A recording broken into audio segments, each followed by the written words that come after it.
What if the most horrifying prison in history wasn't in Nazi Germany or Stalin's Russia, but in a small town in Romania? Imagine a prison where consuming your own waste and torturing your best friend was just the beginning of your torment.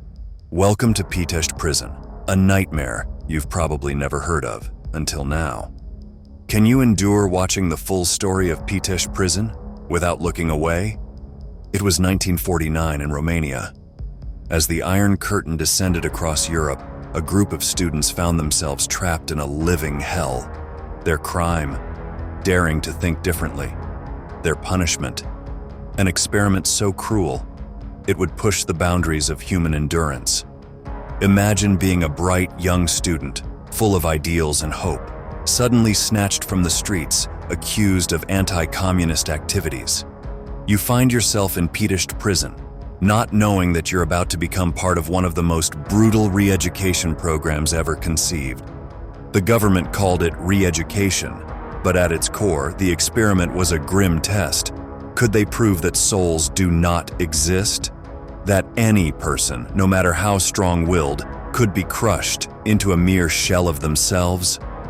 The plan at the prison in the Romanian city of Pitesti was to take promising young men, ages 18 to 25, and completely break them down, then rebuild them into the ideal communist man.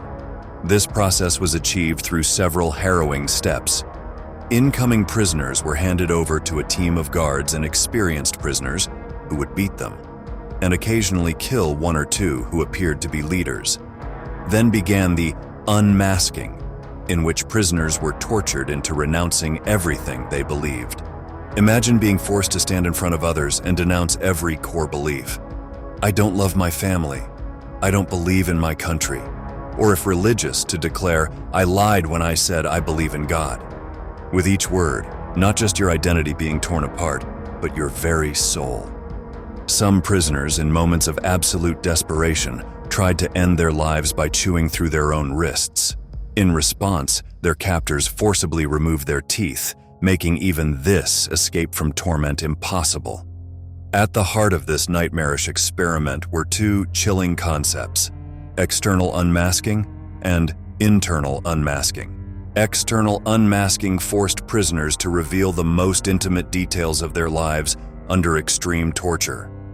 Can you picture being beaten, starved, and abused until you confessed your deepest fears, your most private moments, your darkest thoughts?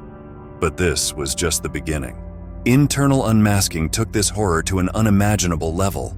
Prisoners were coerced into betraying anyone who had ever shown them kindness. Friends, family, cellmates, no one was safe. Imagine being forced to choose between enduring more torture or condemning someone you cared about to the same fate. This cruel tactic created an environment of paralyzing mistrust and fear. Experts say that the most effective torture is often not physical, but psychological. Pitesti's masters knew this well, and this is where the true horror of Pitesti reveals itself. The torturers weren't hardened criminals or sadistic guards. They were fellow prisoners, often friends or classmates of the victims. Those who broke under torture were forced to become torturers themselves. Imagine being forced to torture your best friend, knowing that if you refused, you'd both face even worse punishment. The psychological toll of such actions is almost impossible to comprehend. And if you showed any mercy or kindness to others, it would be met with a severe penalty.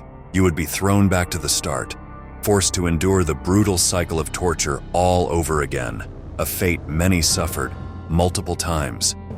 All this created an environment where trust became deadly, and compassion could lead to unimaginable suffering.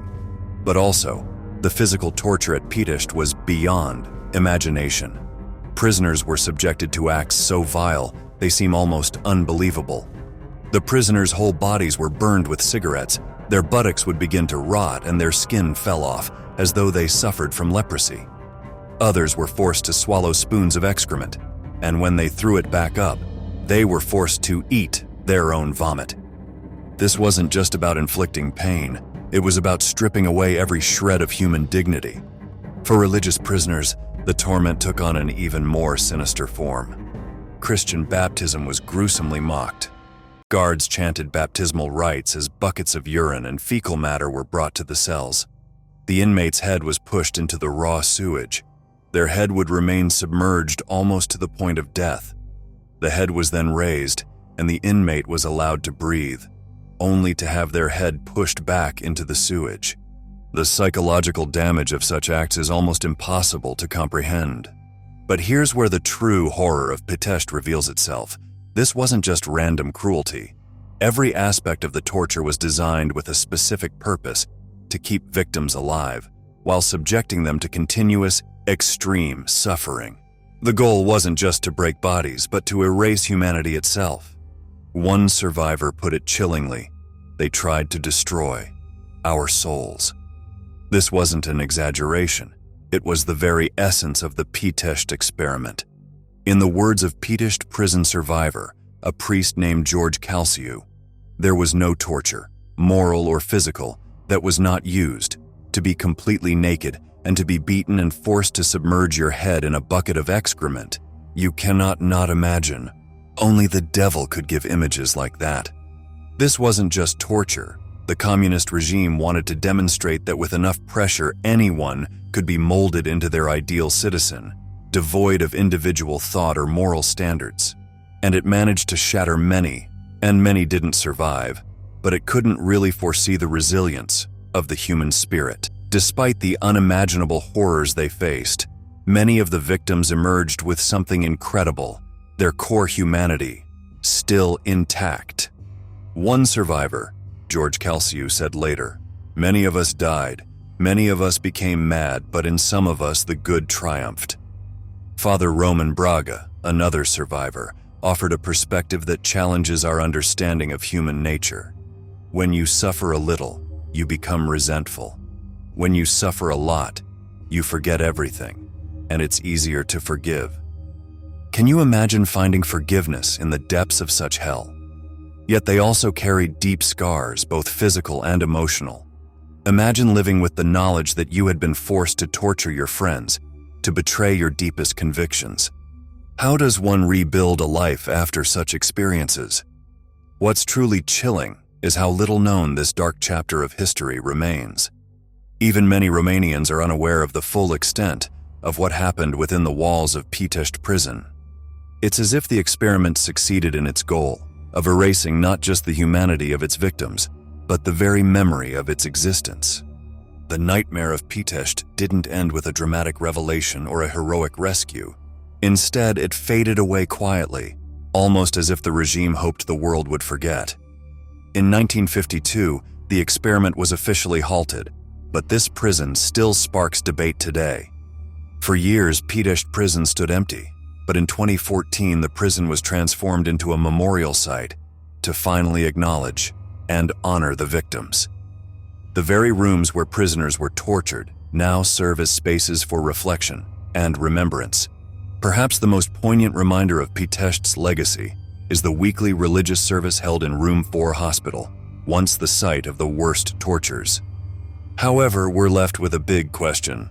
How do we remember and honor the past when the lines between victim and perpetrator blur? Pitesti reminds us that history isn't always black and white, and the truth about the past can be as complicated as the people who lived it. So why does this matter today? Why should we care about a prison experiment that ended nearly 70 years ago? Because Pitesti isn't just about the past, it's a warning for the future. It shows us the depths of cruelty humans are capable of when ideology trumps humanity. Thank you for exploring this dark chapter with me. If this story has moved you, please share it to help keep the memory alive. Until next time, stay curious, stay vigilant, and take care of one another.